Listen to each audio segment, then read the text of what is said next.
সমস্ত মহিলাদের সর্দারনি। এই সুসংবাদ যখন আল্লাহর নবী ডাক দিয়ে বলে, ফাতেমা রে,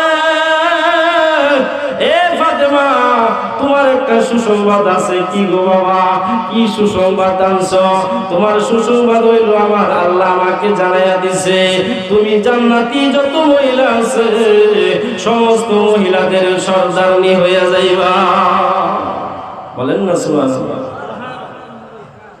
কই তাই নাকি? কয় হ্যাঁ, তুমি জান্নাতি মহিলাদের সর্দারনি।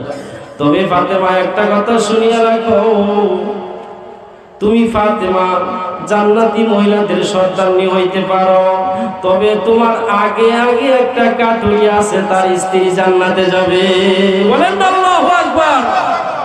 এই ফাতেমা, তোমার আগে একটা মহিলা আছে, কাঠুরিয়ার বউ, স্ত্রী, সে জান্নাতে যাবে। ও তাই নাকি? বাবা, এটা কেমন মহিলা? আমার আগে জান্নাতে যাবে, আমি জান্নাতি সর্দারনি হয়ে আগে যেতে পারবো না? কয় আমার তো দেখতে মন চায়। কয় কাঠুরিয়া বাবা কোথায় থাকে? কয় অমুক জঙ্গলে থাকে, পাহাড়ে থাকে। কয় ওই কাঠুরিয়া সারাদিন কাঠ কাটে, কাঠ কাইটাই না কামাই রুজি কইরা, কাঠ কাইটা বাজারে বিক্রি কইরা কিছু সদাই পাতি করে, আইনা কাঠুরিয়ার বউর কাছে দেয়, রান্না বান্না কইরা তারা জীবন যাপন করে। ও বাবা, আমি ওই কাঠুরিয়ার বউকে দেখতে চাই।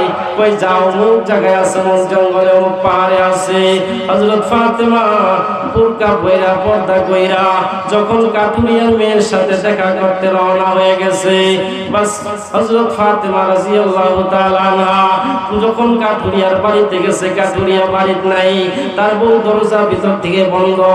এমন সময় হযরত ফাতেমা সালাম দিয়া বলে, ও কাঠুরিয়ার স্ত্রী, দরজাটা খোলো, আমি নবীর মেয়ে ফাতেমা তোমার ঘরে আসছি।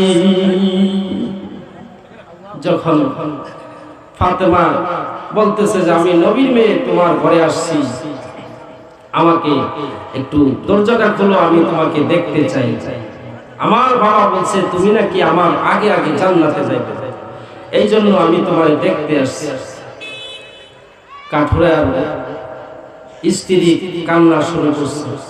আরে আমি মনে মনে ভাবতেছিলাম, খাতুনে জান্নাত ফাতেমাতু জোহরা, আমি কে দেখার কত আমার আবেগ, অথচ ফাতেমা রে, তুমি আমার বাড়ি পর্যন্ত চলে আসছো। দুঃখের বিষয় ফাতেমা,